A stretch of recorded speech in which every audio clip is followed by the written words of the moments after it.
Nagbingwit nga pala ako sa isang farm. Grabe, ang dami ko nga palang nahuli at niluto ko ito.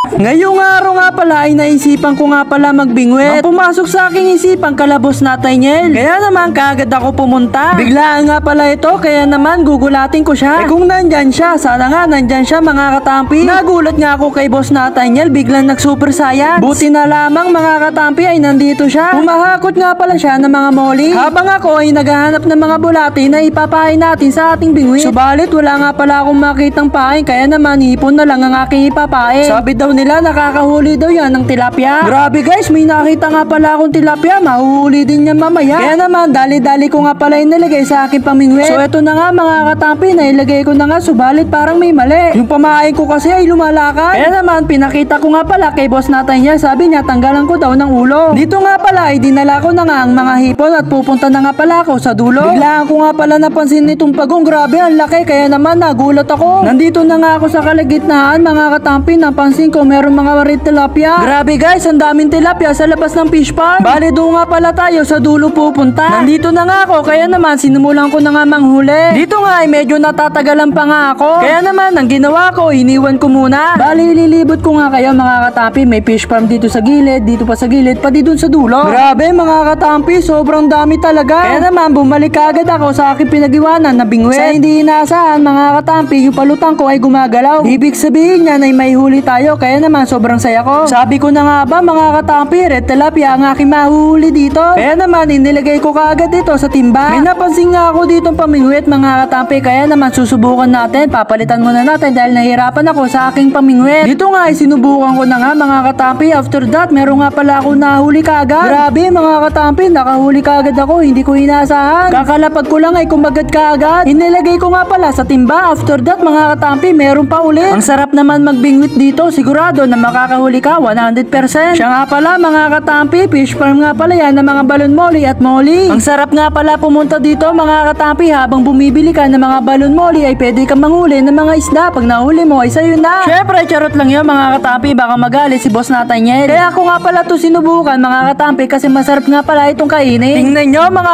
katampi, nakadami nga pala ako ng huli. Kaya naman ibabalita ko kaagad to kay Boss Nathaniel at tatanungin kung magkano lahat. Syempre guys, negosyo yan, kailangan natin bumili. Bigla nga pala naglabasan tong mga maliliit na red tilapia. Kaya naman pauwi na nga ako ng aming bahay. Excited na nga ako, ito ay lutuin. After that, nandito na nga ako mga katampi, ilalagay ko na nga pala yung balon molly. Tapos itong mga tilapia naman ay ating lulutuin. Dito ko nga pala siya inilagay sa aming lababo. Medyo malalaki na nga sila mga katampi, kaya naman kumuha na nga ako ng sangkalan. After that ay nilagyan ko nga pala ng mga pampalasa. Syempre ipiprito natin mga katampi at bigla ko nga pala napansin bakit bumabalok to. After that ay luto na, kaya naman sisimulan ko na nga itong kainin. Grabe guys, sobrang sarap, parang lasang hipon. After that, shoutout nga pala sa mga bumibili. Hanggang dito na lang, bukas ulit.